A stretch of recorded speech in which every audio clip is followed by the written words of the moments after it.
Abonnez-vous sur notre chaîne YouTube Kadhafi Moumoudi pour ne rien manquer.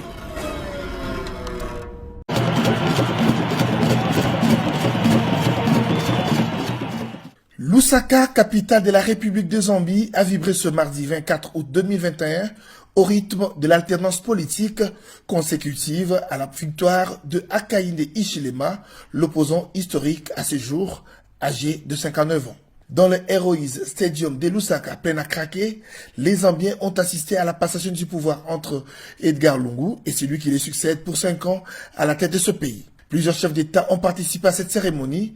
Parmi les grands invités, le président de la République démocratique du Congo et président en exercice de l'Union africaine, Félix Antoine Tshisekedi Tshilombo, qu'accompagnait une importante délégation congolaise. Arrivé à Lusaka ce mardi matin à l'aéroport international Kenneth Kaunda, Félix Antoine Tshisekedi Tshilombo a été accueilli à sa descente de l'avion par le ministre zambien des Affaires étrangères et de la coopération. Le président congolais a eu droit aux honneurs militaires dignes de son rang. Ensuite, le cortège présidentiel s'est dirigé au stade omnisport de Lusaka. Dans une cérémonie empreinte d'une ambiance festive, Hakainde Hichilema, président élu, et Madame Mutale Nalumago ont simultanément prêté serment en jurant fidélité, loyauté et respect à la loi suprême du pays. Le nouveau président zambien a reçu des mains du président de la Cour constitutionnelle les emblèmes du pays, à la totale satisfaction de ses compatriotes. Pour la toute première fois, le 7e président de la République élue de la Zambie a eu droit à 21 coups de canon. S'en sont suivis les honneurs militaires et passage des troupes en revue en qualité du commandant suprême des forces armées et de la police zambienne.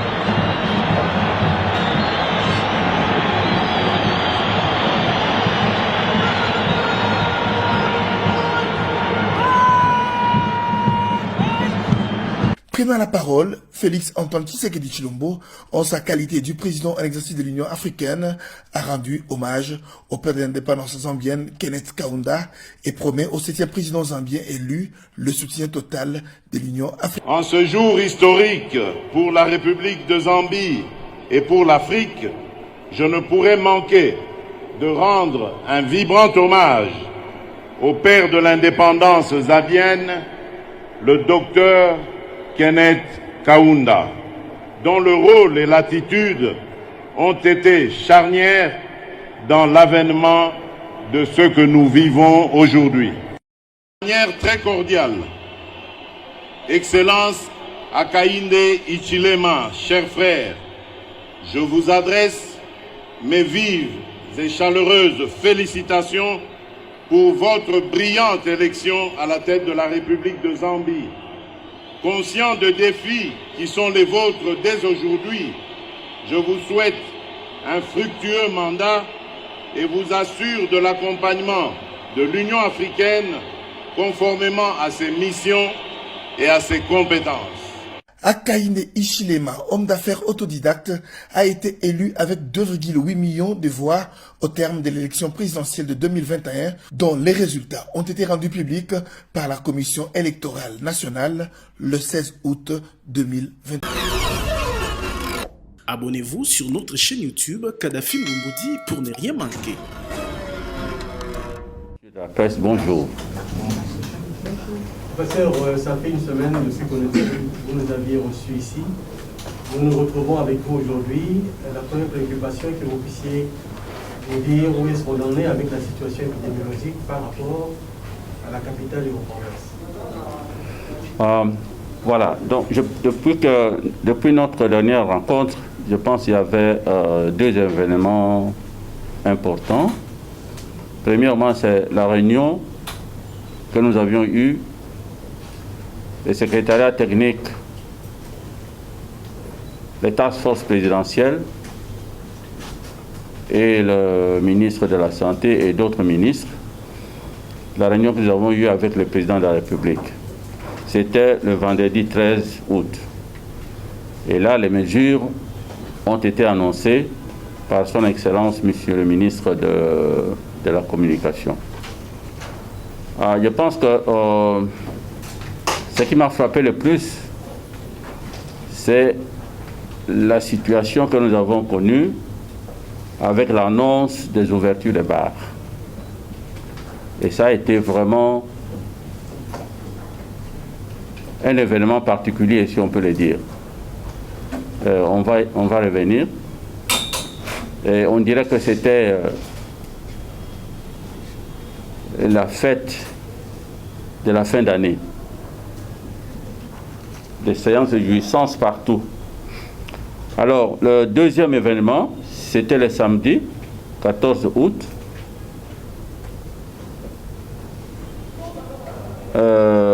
Oui, donc cette réunion avec le président, c'était le samedi 14 août.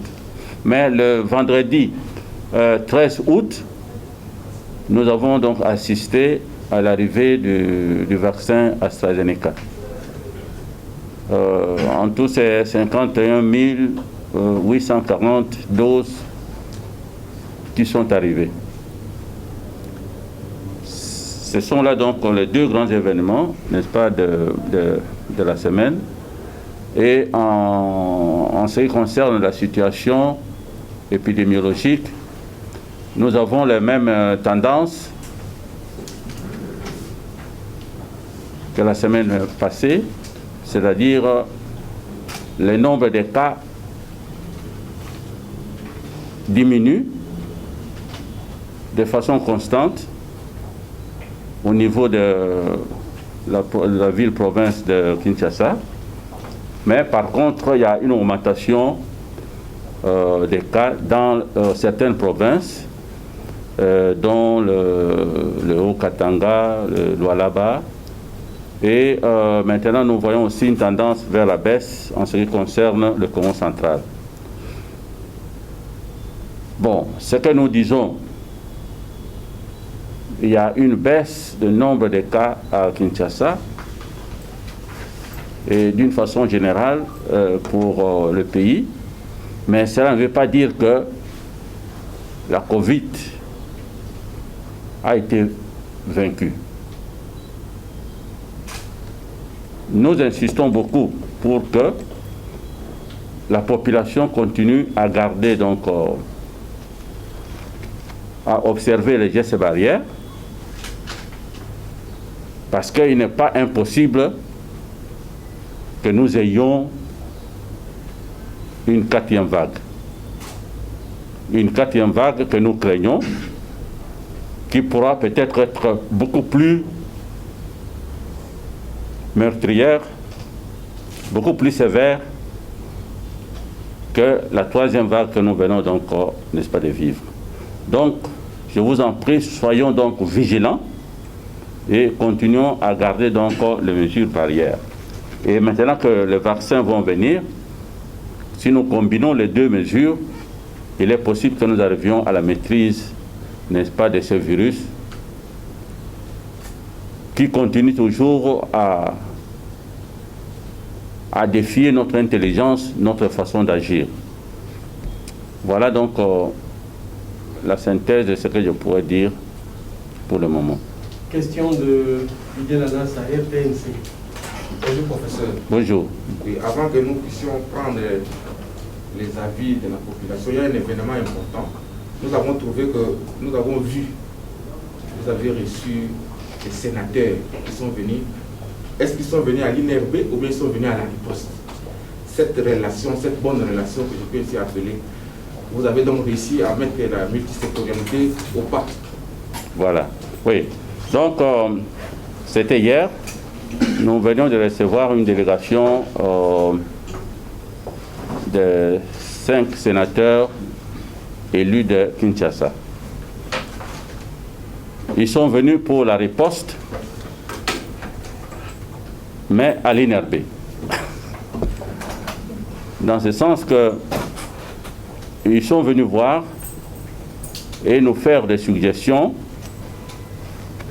en ce qui concerne la riposte et surtout faire des observations dans ce qu'ils voient en ce qui concerne la communication, les analyses faites à l'aéroport et d'une façon générale comment améliorer, n'est-ce pas, la riposte. Alors, nous avons profité donc de leur présence pour faire une visite des installations de l'INRB, puisque l'INRB, cette grande institution qui fait notre fierté, surtout à l'extérieur, n'est pas bien connue par la population et parfois même par les autorités, n'est-ce pas, de ce pays. C'est comme ça que nous avons profité de cette occasion pour leur faire le tour, surtout des nouvelles installations que nous avons eues grâce à la coopération japonaise, visiter donc le laboratoire P2, le laboratoire P3, les centres de formation et également notre biobanque, c'est-à-dire l'endroit où nous gardons les échantillons dangereux pour des études futures. Voilà un peu l'objet de la visite de ces parlementaires ici dans notre institution.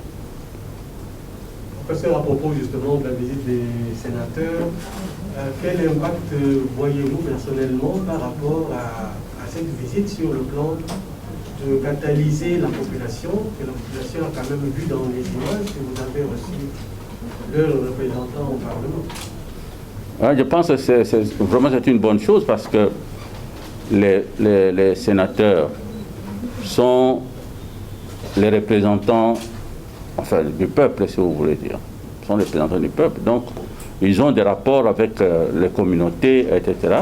Donc ils peuvent transmettre les messages de communication, comme nous sommes dans la multisectorialité, donc chacun a sa part de responsabilité. Il ne faut pas tout jeter sur le secrétariat technique, mais chaque ministère, chaque institution a sa part de responsabilité et peut donner également de communication dans la population.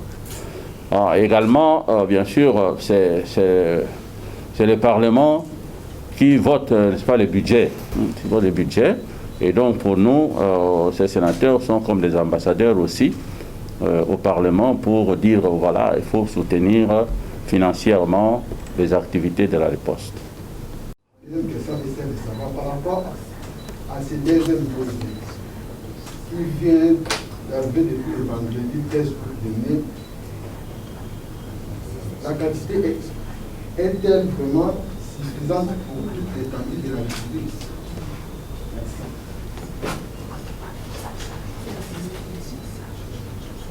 Bon, comme vous savez, on a reçu 51 840 doses de vaccins AstraZeneca.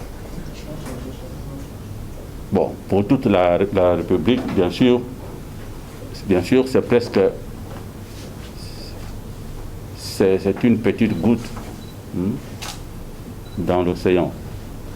Donc, ça ne suffira pas, bien sûr.